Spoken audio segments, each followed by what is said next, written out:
Grabe, may nakatago pala ditong ganito. Sulok na to, grabe, sobrang tago nito. Yung daan na yun is hindi naman talaga, parang shortcut lang siya. Kakaunti ang kabahayan, tapos biglang may ganito dito. Sa looban itong, yung binabaybay namin daan na walang halos kabahayan. Pagdating mo sa una-unahan, may ganito. Yan, good morning. At ngayong araw, dito tayo sa papunta sa location nila Dayan, yung tinutulungan ni Marcos. At inantay ko lang si Marcos. Medyo nagkahiwalay kami kasi may ini-install daw siya doon sa motor. May naayos lang siya saglit. At yun, antay ko lang dito. Nandiyan din naman sa likod ko, nagradyo naman siya. Kaya nandiyan lang din yun. Hindi lang mapag-video kanina, pasensya na kayo kasi yan, umuulan. Tingnan nyo ngayon, mag-aambo na naman. Oh. Lalo kayo sa dinaanan namin, kaya ito nakakapote kami. Yan, tapos yung bigay ni Tita Adelina, yan, ginamit na natin. Bali, antay natin si Marcos, tapos diretso na tayo sa Miguel Dayan.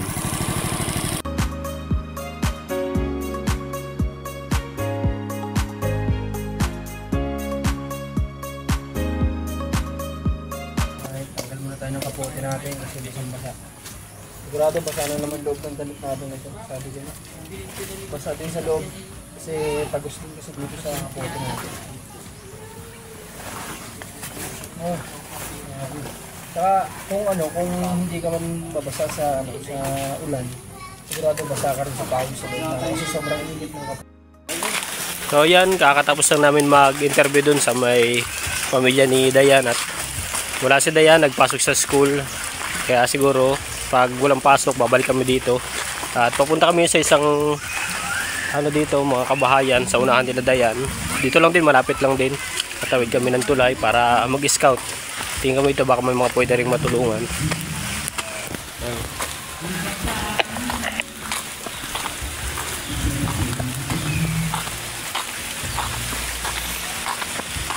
Hit ng tulay dito.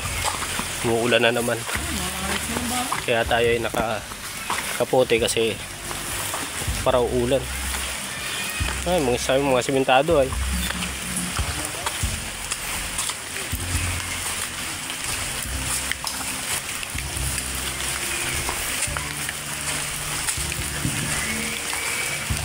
No, mga ayos ang bahay dito. Ano? Negative. Nagkakantahan pa. Siguro may birthday yan doon sa ano. Nagkakantahan sila. Yan, medyo maayos yung bahay nila, puro simentado. Negative, papi. Puro simentado ang bahay. Medyo tayo sa una-unahan. Sa nadadaanan, may nakita daw si Marcos doon. So yun na lang, tingnan namin doon. Tsaka baka may mga madaanan din na iba dito. Marami naman dito kasi hindi pa naman kami nakapag-scout sa lugar na to. Kaya ito na siguro yung time na makapag-scout kami. Kaya lang, nahirapan kami gumalaw ngayon kasi kung parang ulan na naman. Sobrang init kanina nung umalis kami doon. Nung nagbabiyahe na kami, doon naman umulan. Hanggang ngayon. Basta na nga yung dibdib natin kasi yung kapote natin is hindi siya gaanong sarado. Kahit itali ko siya, bukas pa rin dito. Kaya useless din. Basa din dibdib natin. Pero at least, yung gamit natin sa likod, nakukubera naman. Hindi naman nababasa. Pati yung iba natin panloob, hindi tayo agad alamigin. Kaya goods lang, kahit pa paano. Dibdib lang. May dala man tayong pamalit na sa loob ng bag ko. Nagdala ko na extra na t-shirt para sa ganon. In case na basa talaga at yung malamig na sa katawan, pwede naman tayo magpalit. Yung mga service namin. Antigo. Saan tayo? Antik. Sobrang na, dungis na. Hindi na nga nakikita yung plate number. Inabot na mga motor namin. Grabe. Hindi na makita yung plate number. Sobrang dudungis na. Kaya makapagpalipad kaya tayo?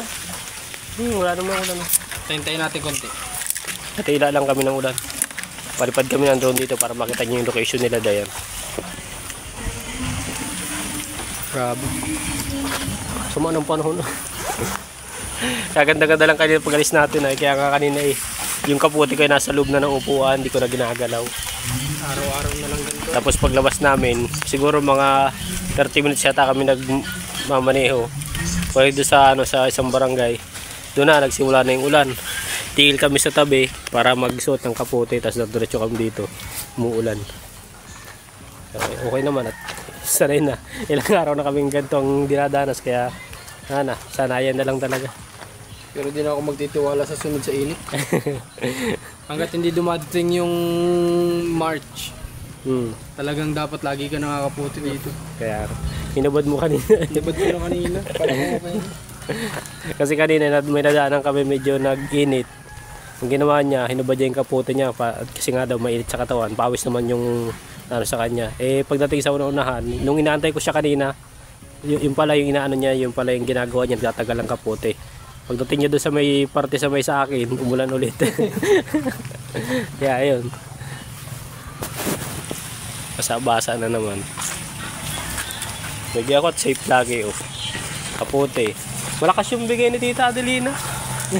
Yan bigay po ni Tita Adelina. Yan, Tita Adelina, maraming salamat sa shoe cover. Di ko alam kung tawag dito, shoe cover kaya yata. Tawag dito. Kaputi ng sapatos. Malakas siya, hindi siya nababasa yung loob. Yan. Tapos ano lang siya, hugas lang siya. Natatanggal agad yung dumi. Kaya salamat po Tita Adelina sa mga binigay nyo. Yung armband gamitin namin. Gamitin ni Marcos yung kanya. Yan. Tapos yung mga iba nandito pa sa bag ko. Yung ibang binigay nyo, yung gloves nandito rin. Kaya hindi ko magamit ngayon yung gloves, gawa ng umuulan. So mababasa yung natin, madulas sa kamay. Kaya yun. Salamat po Tita Adelina sa uulitin. Tawa si Marcos. Hindi, salamat po at mag-iingat po kayo sa pagbalik nyo sa trabaho nyo sa ibang bansa. Yan, at nakapagpalipad na rin ng drone dito. So labas na tayo, papunta na kami sa Mantalay namin ito habang tumigil yung ulan. Papunta na kami doon para mag-scout ng mga bago. So yun, kita-kits dun sa pupunta namin sa ibang barangay dito. I-check namin baka may mga pwedeng matulungan dito. So yan, prepare na kami. Yan, pinagbigyan naman tayo, mainit na naman. Nagtanggal ako ng kapote kasi pinapawisan naman tayo. Kaya yun, mas maigi na yung wala muna tayong kapote kasi baka yung pawis naman bumasa sa atin. Hindi nga tayo nabasa ng ulan, nabasa naman tayo ng pawis. Kaya mas okay na to. Yan, tingnan nyo naman. Ganda ng araw ngayon. Medyo nagpaparamdam si haring araw ngayon kumpara kanina na sobrang ulan. So yun, pinagbigyan naman tayo. Kaya lang medyo may dilim pa rin doon, pero magkakapote lang tayo pag inabot tayo ng ulan. Suot lang tayo ulit ng kapote pagka medyo umulan talaga. Yan na si Marcos, pupunta na tayo. Yan, dito tayo ngayon sa isang bahay dito sa tabing kalsada. Yan, at ini-scout ni Marcos. May mga ilang pa kaming dinaanan, may mga tinanong kami. At yun, may mga babalikan kami siguro, schedule lang namin. Kaysa ngayon medyo ano na yung oras. Kumbaga scouting lang kami ngayon para schedule namin bukas or sa isang araw. Saka natin babalikan. Yung kinakausap ka ni Marcos dun sa bahay. Yan, good afternoon. At nandito kami, nagtigil muna kami sa tindahan dito para magmerenda. Sabi mo ng tanghalian, at tanghalian naman talaga ito. Tanghalian pala, tanghalian namin. Kasi tira mo yung oras, pakita mo yung oras. Oras na. Alas 2, wala pa tanghalian. Alas 2, kanina pa kami naglabas, alas 9 pa. At yung tanghalian namin, super crunch sa tubig. Ang buhay ng mga charity vlogger. Para lang makatulong. Para lang umuulan na naman nga. Pakatanggal lang ng kaputi, magkakaputi na naman. Grabe. Pinaranas naman tayo ng walang kaputi. Oo, simula doon, pag-alis doon. Oo. Tapos Di bali, pauwi naman na. Pabalik naman na kami. At maya tingin kami doon, may mga kainan pa. Siguro doon na lang sa bahay. Nagluto mo siguro sa kumandara, no? Di ko lang alam. Yan ang masama pag di nagluto. Pero nagluto yun, matik yun. Mahilig mo magluto yun pag sinipag. Tingnan natin kung meron. Tingnan natin pag hulaan, apustahan. Pag may luto, wala. Wala ako. Akin na lang Coco Crunch. Talang nawala ng tanghalian. Di baka ano yan. Pag wala, mauwi yan sa Pansit Canton. Kaya bili tayo ng yung goto. Ulam. Lagi natin kinakain. Mag-goto na lang naman ulit kami. 50 pesos sa atin na kami. Marami naman ang sabaw yun. Kahit sa pandisan, kaso wala lang nagluto.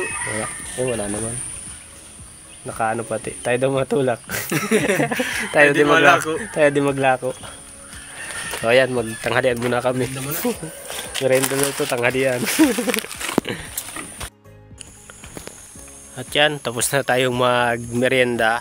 At papunta kami ngayon dito sa isang lugar na meron kami ditong lugar na hindi pa napuntahan namin. Lagi namin nakita yung daanan dito. So subukan namin pasukin kasi baka may mga pwede tayo ditong matulungan.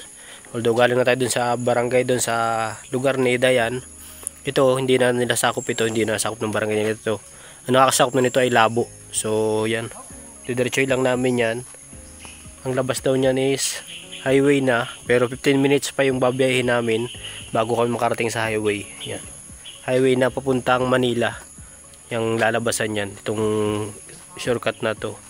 Kaya yun, subukan namin kung may mga pwede tayong matulungan dito. Scout natin dito. Baka meron dyan sa daan. Nagtatanong-tanong din kami yan.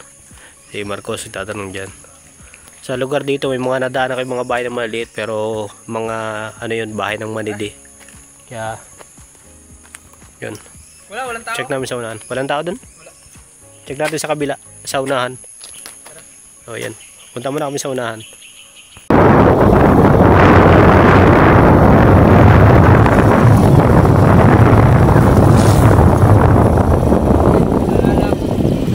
Pasok tayo dito, di natin alam kung may gasolina ka pa. Meron pa? Ha? Meron pa. Ayaw pa? Oo. Kasi maliit yung tangke nito ni Rans. Tinignan ko kanina bago tayo pumasok dito. Yes. Natigil lang si Marcos kasi wala tayong gas. Check naman ako ng gas bago pumasok dito. Kaya pa naman, karating tangke pa. Yan. Kaya pa kasi medyo maliit yung tangke nito. Halos 3 litro lang yung laman, kaya gumagantong malayo scouting. Inaalala namin lagi itong gasolina. Dati kasi lagi ako pwede ng 1.5 mineral water para palagyan ng gasolina, pero ngayon wala akong dala kasi ang schedule talaga namin bila dayan lang. Ito biglaan lakad to, scouting namin biglaan lakad to. Kaya yun. Pero kasi naman yung gas natin, abot naman ito.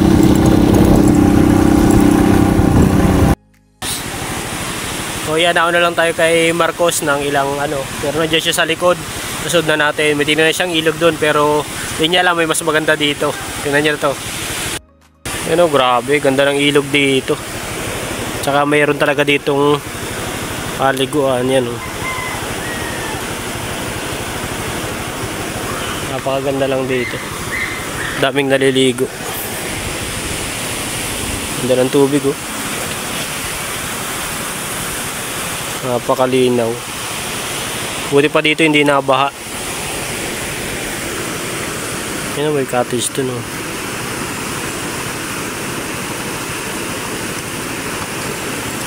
Daming naliligo. Yan oh. Ayun oh, grabe oh.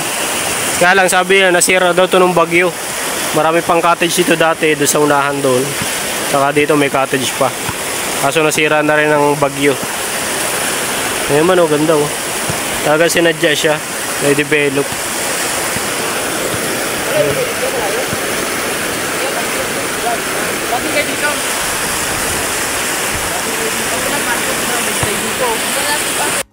Yan oh. Wala daw entrance ngayon kasi wala naman yung bantay. Kaya pwede tayong bumaba dito. Pero kung may bantay daw dito sa taas na to, may entrance. Ayun daanan. Saka may sliding pa siya. Grabe, may nakatago pala ditong ganto. Sulok na to, grabe, sobrang tago nito. Yung daanan is hindi naman talaga, parang shortcut lang siya. Kakaunti ang kabahayan, tapos biglang may ganito dito sa looban itong yung binabaybay namin daan na walang halos kabahayan. Pagdating mo sa una-unahan may ganito. Yan naman oh, fresh na fresh, galing ilog pa, galing bundok pa yung tubig dito, kaya napakaganda, napakalinis. Yan oh, kita nyo naman oh. Grabe, napakaganda. Kanapawan. Dito lang daw yun sa may Kanapawan. Kanapawan. Bagong silang na yata nakakasakop dito. Labo. Yun naman oh. Wow. So ayan, pupunta na tayo. So ayan, at tapos na kami ng pag-scout namin. Kaya naisipan namin maligo na lang dito. Pero si Marcos, ayaw niya ma-experience yung ganda nitong lugar. Tignan niyo naman kung gaano kaganda. Ayaw ni Marcos ma-experience maligo dito. Kaya samantalin natin habang libre pa kasi may entrance daw to. Pero ngayon walang tao kasi nasira ng bagyo. So libre dito, libreng maligo. So maliligo tayo ngayon. At yun, ayaw lang ni Marcos. So ako na lang maliligo. Yan, makapalaban tayo ng liguan dito.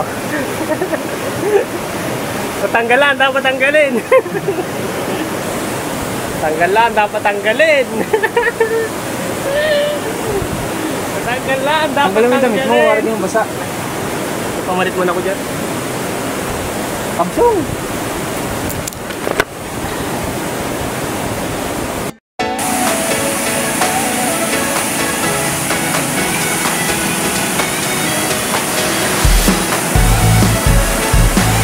Walang katao-tao, kaming dalawa lang.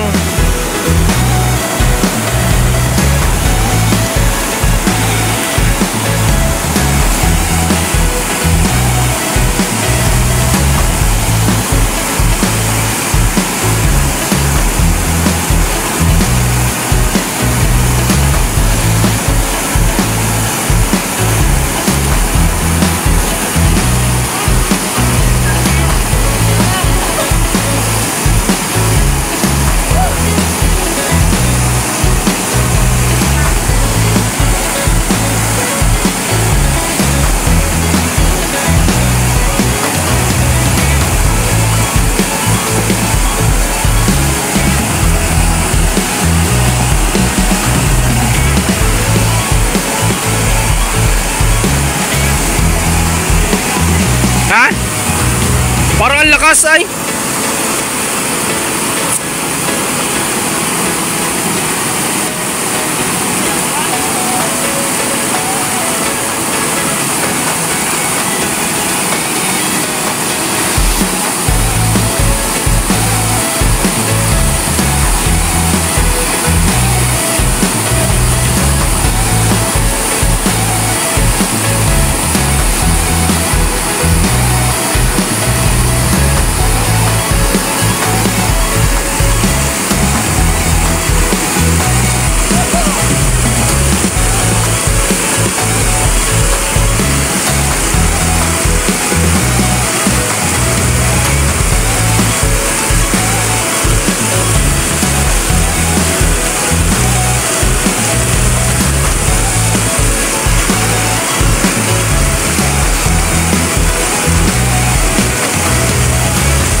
So yan. At grabing experience to, napakaganda, napakasulit. After ng scouting namin na medyo pagod, ulan, syempre naulanan din naman tayo, pero sakto lang to para makapagbanlaw din tayo ng buhok. Napakaganda, napakasarap na experience tong ganito. Yan, dito tayo sa baba. Ano? Napakalinaw ng tubig. Magbabad ka lang dito ng paa. Grabe experience dito. Sobrang sulit. Linaw ng tubig, oh. Sobrang linaw ng tubig niya. Sulit na sulit. Ano kung gaano kaganda, oh. Grabe. Yan, oh. Naabandona na pala to na ano kasi gawa ng bagyo. Hindi na din napaayos, pero paano pa rin yatang ipaayos yung may-ari. Nakusot namin yung ali dito kanina, sila yung may-ari. Hindi lang nila mapano kasi medyo malaking gastusan daw to na pinsala ng bagyo. Bali, dalawang bagyo yung dumaan. Kaya yung iba nasira, yung mga cottage doon nasira. So, Kaya yun, nakakaligo dito iba ng libre sa ngayon. Pero pag na-develop to, naayos ulit to, gaganda na to. Grabe. Sulit na sulit oh.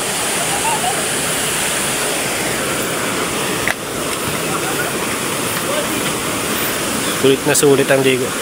Nagpapalipad si Mark ng drone. Grabe, sobrang sarap ng tubig. Tapos dito may pambata dito. Pakita ko sa inyo. Meron ditong niliguan na pwedeng pambata. Hindi siya malalim. Sakto lang talaga. Ito naman yung diadaan natin dito.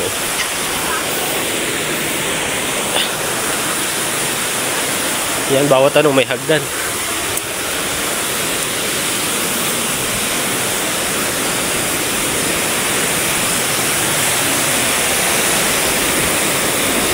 Dito. Sulit dito. Grabe.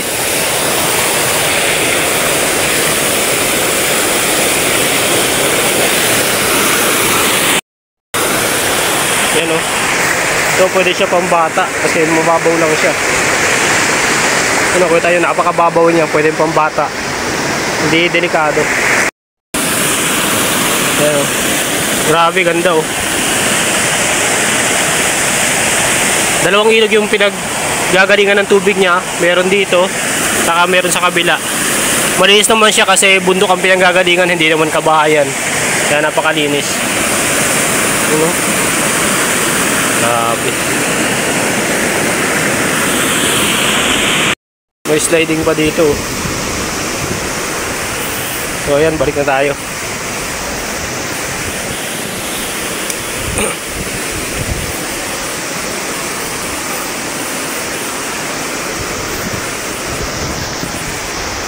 Yan, yun nilalabas yung ilog nyo.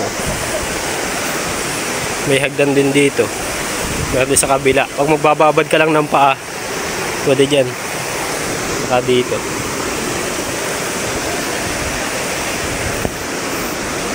Yung mga kasama na si Mark dito. Mga bata.